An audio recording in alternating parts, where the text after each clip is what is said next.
오늘도 말씀으로 승리하시는 복된 날 되시길 주님의 이름으로 축복합니다. 오늘 우리에게 주신 말씀은 열왕기하 20장 12절부터 마지막 21절까지입니다. 말씀 함께 보겠습니다.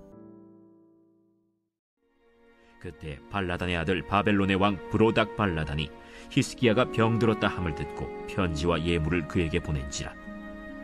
히스기야가 사자들의 말을 듣고 자기 보물고의 금은과 향품과 보배로운 기름과 그의 군기고와 창고의 모든 것을 다 사자들에게 보였는데 왕궁과 그의 나라 안에 있는 모든 것 중에서 히스기야가 그에게 보이지 아니한 것이 없더라. 선지자 이사야가 히스기야 왕에게 나와 그에게 이르되, 이 사람들이 무슨 말을 하였으며 어디서부터 왕에게 왔나이까? 먼 지방 바벨론에서 왔나이다. 그들이 왕궁에서 무엇을 보았나이까? 내 궁에 있는 것을 그들이 다 보았나니 나의 창고에서 하나도 보이지 아니한 것이 없나이다. 여호와의 말씀을 들으소서. 여호와의 말씀이 날이 이르리니 왕궁의 모든 것과 왕의 조상들이 오늘까지 쌓아두었던 것이 바벨론으로 옮김바되고 하나도 남지 아니할 것이요, 또 왕의 몸에서 날 아들 중에서 사로잡혀 바벨론 왕궁의 환관이 되리라 하셨나이다. 당신이 전한 바 여호와의 말씀이 선하니이다.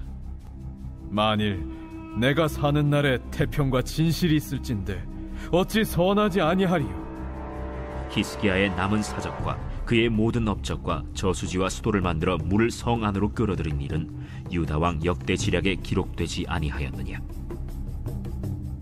히스기야가 그의 조상들과 함께 자고 그의 아들 므낫세가 대신하여 왕이 되니라.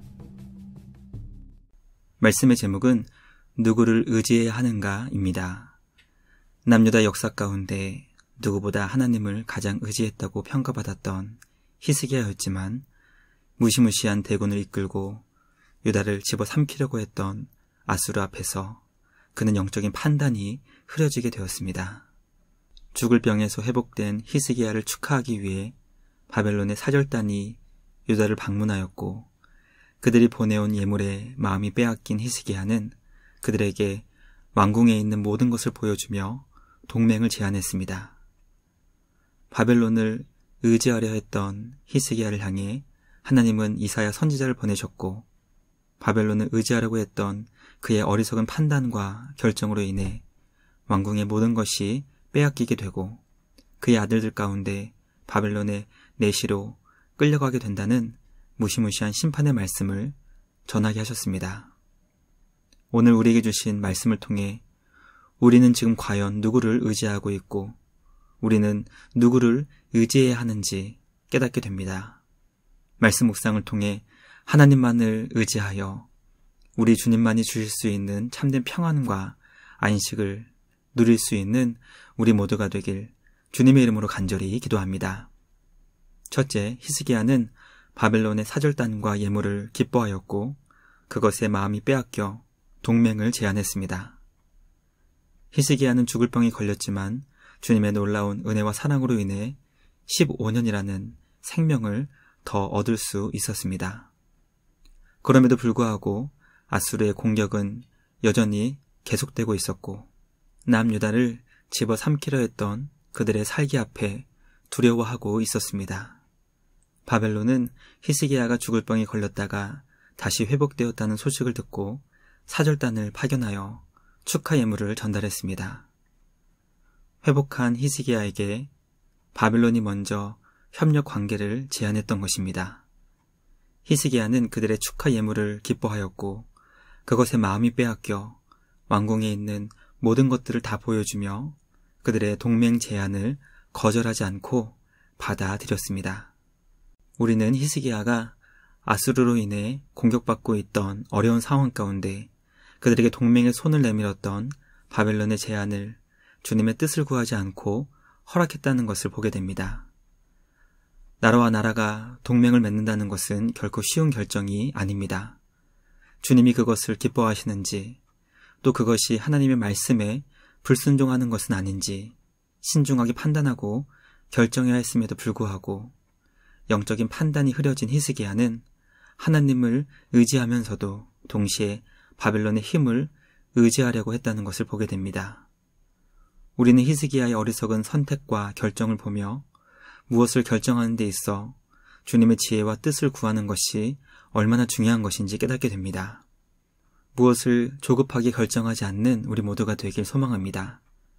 나의 만족과 유익을 위해 결정하는 것이 아니라 하나님께서 그것을 원하시는지, 하나님은 과연 무엇을 더 기뻐하시는 것인지, 그리고 이 결정이 믿음의 공동체에 어떤 영향을 미치게 될 것인지 더 진지하게 고민하고 기도하며 주님의 지혜를 구하는 우리 모두가 되길 주님의 이름으로 간절히 기도합니다. 둘째, 하나님은 왕의 어리석은 결정으로 인해 왕궁의 모든 것이 빼앗기게 될 것을 알려주셨습니다. 하나님은 선지자 이사야를 히스기야에게 보내셨습니다. 선지자는 왕이 바벨론의 사절단에게 어떤 말을 했고 무엇을 보여주었는지 질문했습니다. 히스기야는 사절단에게 어떤 말을 했는지 대답하지 않았고 그들이 단지 먼 지방에서 왔다는 말만 전했습니다. 자신이 사절단과 나눈 대화가 선지자의 책망을 받을 것이 분명했기 때문에 대답을 피했던 것 같습니다. 히스기야는 왕궁의 모든 것들을 보여주었다고 선지자에게 대답했습니다.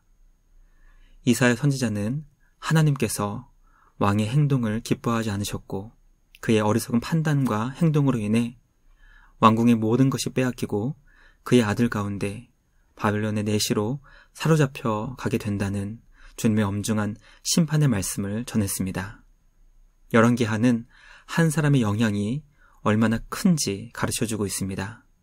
히스기야는 한 사람에 불과했지만 그의 결정으로 인해 그동안 조상들로부터 모아왔던 왕궁의 모든 귀한 것들이 바벨론에 전부 빼앗기게 된다는 것과 사람들이 포로로 끌려가며 그의 아들들 가운데 내시로 사로잡혀 가게 되는 심판이 임하게 되었습니다.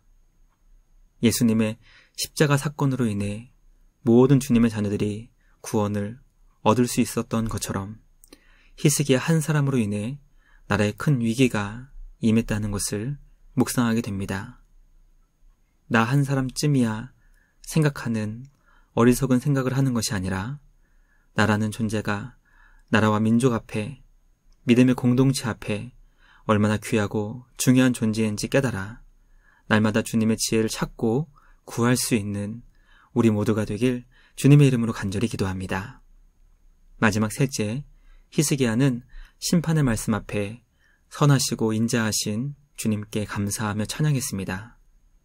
히스기야는 이사야 선지자로부터 다가올 하나님의 심판의 말씀을 들었습니다. 히스기야는 자신의 어리석은 죄악으로 심판을 받게 될 것이지만 하나님께서 지금 당장 그 심판을 내리지 않으신다는 은혜와 사랑 앞에 감사하며 주님을 찬양했습니다. 물론 우리는 히스기야가 심판의 말씀을 앞에 두고 주님께 회개하며 다가올 심판을 거두어 달라고 기도하지 않은 것으로 인해 아쉬워할 수 있지만 어쩌면 히스기야는 지금이라도 당장 자신과 남유다가 하나님의 심판을 받아 마땅했음에도 불구하고 하나님께서 자신과 나라를 불쌍히 여겨주셨다는 그 하나만으로 감사하며 더 이상 더 큰 은혜를 구하지 못하지 않았을까 생각해보게 됩니다. 말씀 묵상하며 우리의 죄악에 즉각적인 심판을 내리지 않으시고 오래 참으시며 우리를 예수 그리스도의 믿음으로 변화시켜 주시는 우리 주님의 크신 은혜와 사랑에 감사하며 찬양하게 됩니다. 날마다 우리를 예수님의 마음으로 변화시켜 주시는 주님 안에서 날마다 더욱 주님만을 의지하며 주님의 뜻 안에서 살아갈 수 있는 우리 모두가 되길 주님의 이름으로 축복합니다.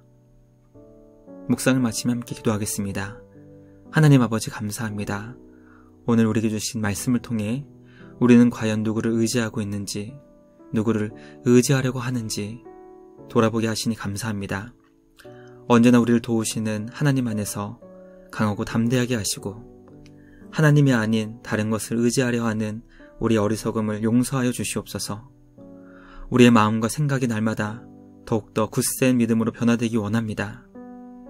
우리 주님, 우리 모두를 불쌍히 여겨 주시옵소서. 선하시고 자비하신 주님만을 더욱 의지하며 날마다 감사와 찬양으로 우리 주님을 예배하는 우리 모두가 되게 하여 주시옵소서. 언제나 우리에게 참된 승리와 구원을 주시는 주님께 감사와 찬양을 드리며 우리를 구원하신 예수님의 이름으로 기도드리옵나이다. 아멘.